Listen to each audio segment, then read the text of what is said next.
Hi everyone! In today's video I'm going to show you how to make a wreath hair tie. These are super easy and they come out really cute. For this project you need a little bit of green yarn, some white yarn for the trim, and that's optional. You can always just use that same green to make the very last round, and a little bit of red yarn to run around the center of your wreath. But that again is optional as well. For this project I am using just a 4-weight acrylic yarn and a 4mm crochet hook. You can use any size crochet hook that you want, but just note that the larger the hook, the bulkier the hair tie will be. And you will need a hair tie to crochet around. We're going to start with the green yarn. And you just want to start with a slip knot on your hook, pick up your hair tie, and what we're going to do is work directly around this elastic hair tie. So what you want to do is put your hook right into that hair tie, grab the working end of your yarn, and I like to also work over my tail, so I'm just going to lie that on top of the hair tie.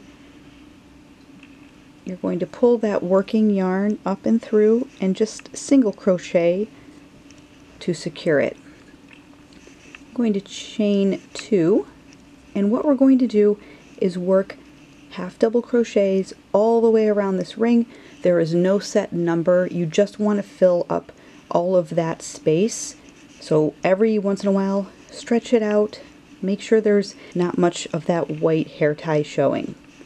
So to do a half double crochet, you're going to yarn over, put your hook through both the elastic hair tie, and if you're working over your tail there, make sure that you grab that as well. Pull up a loop, and sometimes it helps to hold everything this side so it doesn't twist. Yarn over and pull back through everything, and now we've worked a half double crochet around that hair tie. Let's do that again. Yarn over, put your hook in, pull up that loop through the hair tie, yarn over, pull back through all loops, yarn over, through the hair tie, pull up a loop, yarn over, pull back through all loops. And you're just working this all the way around those half double crochets until you have filled up all of that space. I have worked around, when I pull my hair tie, there's very little elastic showing, so I'm happy with the amount of stitches. I didn't count. Again, it doesn't really matter. We're just going to cheat at the end of round 2 if we need to. So when you get back to the beginning, and you can tell that because it's not attached, sometimes your work might be twisted, so just make sure that you're slip stitching evenly right here to the first stitch that we did. You don't want to accidentally slip stitch to the bottom of that stitch. So I'm going to twist my work, make sure that it's all facing the right way, that those stitches are all facing out. And it doesn't really matter, you just kind of want to work a slip stitch into the first stitch that we worked. And that is round 1, the half double crochet round to hide our elastic. For round 2, we're going to start with a chain 3, and we're going to work a 2 double crochet together stitch right in that same place where we just chained out of. So yarn over, put your hook in that same stitch, draw up a loop, yarn over, pull back through 2, yarn over in the same space or stitch, yarn over, pull back through 2. You should have 3 loops on your hook, yarn over, pull back through everything, and chain 1 to secure that. We're now going to skip a space. You can also work in the actual stitches. Sometimes I find it's easier just to work in the spaces in between those half double crochets. It really doesn't matter. Sometimes you might hit a stitch, sometimes you might work in the space. Don't worry about it. It's a hair tie. Nobody will be able to tell at the end of the project if you worked into stitches or into the spaces in between those half double crochets. So we're going to skip a stitch.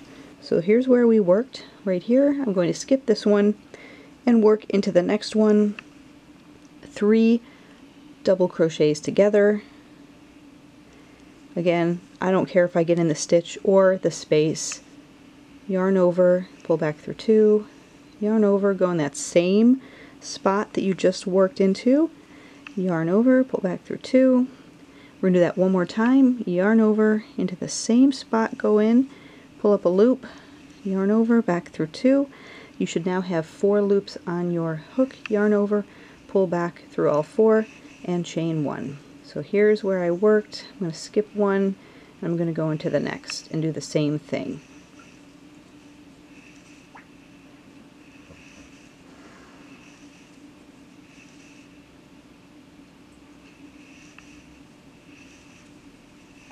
You're going to keep doing that. You know that you are ready to yarn over, pull back through everything once you have 4 loops on your hook, and then chain 1.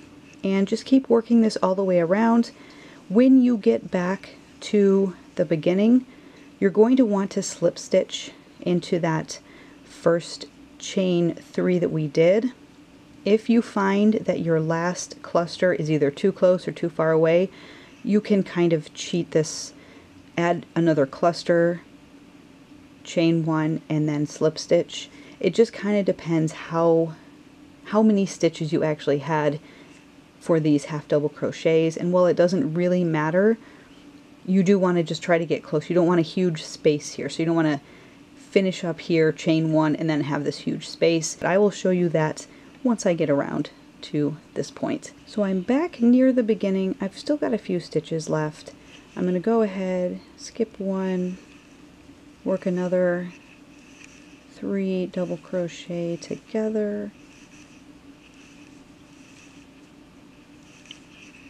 chain 1, and I'm pretty close.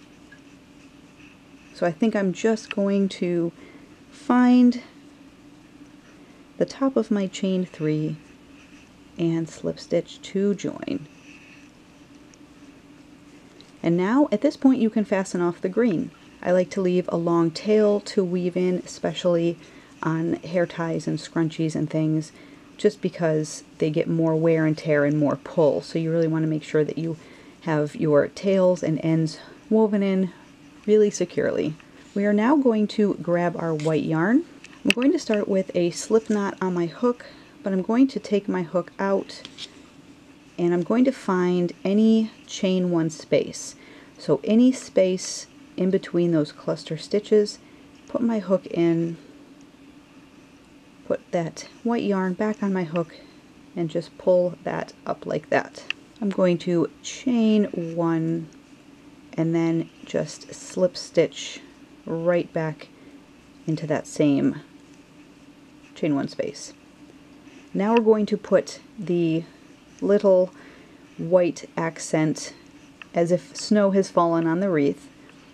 Now if you don't want to change colors, if you don't want to use white and you just want this to be all green, then you would just slip stitch wherever you ended and slip stitched into the top of that chain 3.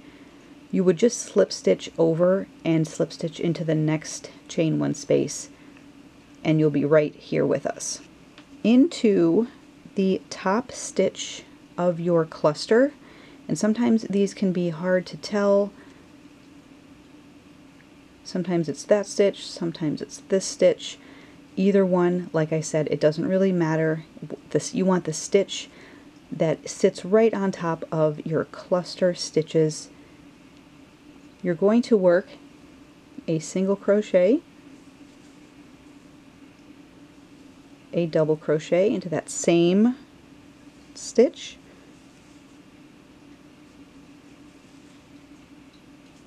and a single crochet right back into that same stitch.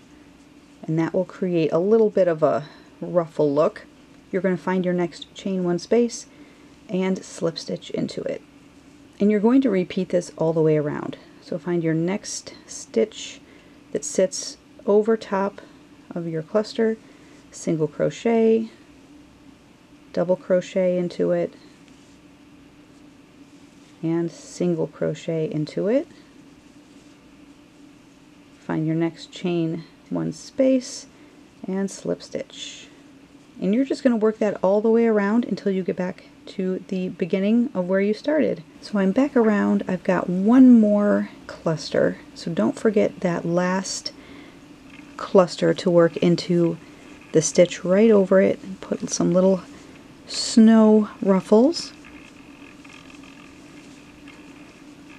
And then you just want to slip stitch back into a stitch where you started. If you want to put the red strand of yarn through the hair tie, just to give it a little pop of red for your wreath, it's completely optional. You don't have to. It adds a little bit of time to the project, but it goes by quickly. So you want to cut a piece of red yarn, probably about 18 inches. That's way more than what you're going to need, but you also don't want this strand to be too tight as it runs through your wreath.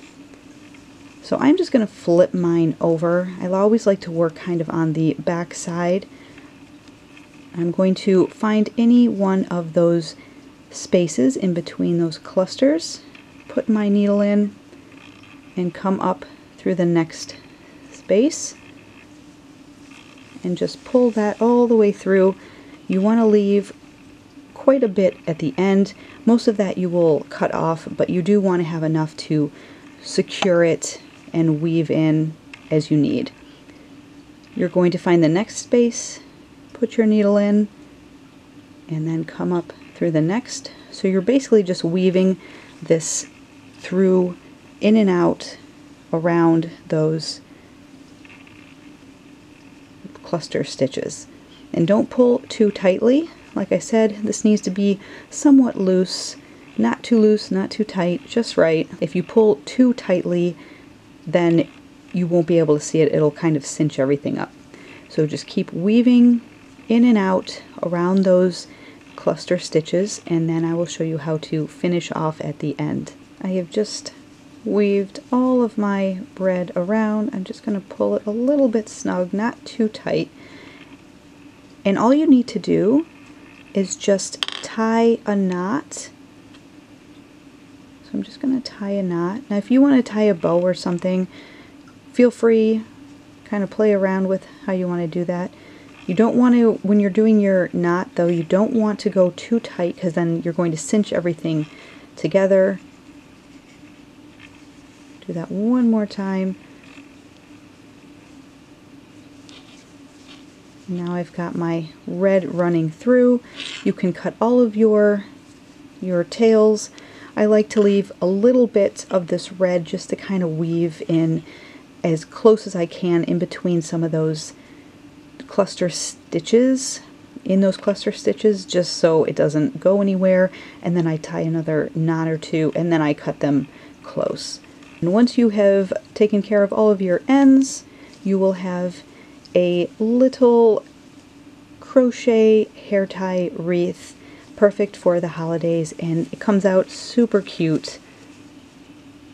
It's great for little kids and for yourself as well. I hope you enjoyed this crochet tutorial. Until next time, everyone, happy crocheting. Bye!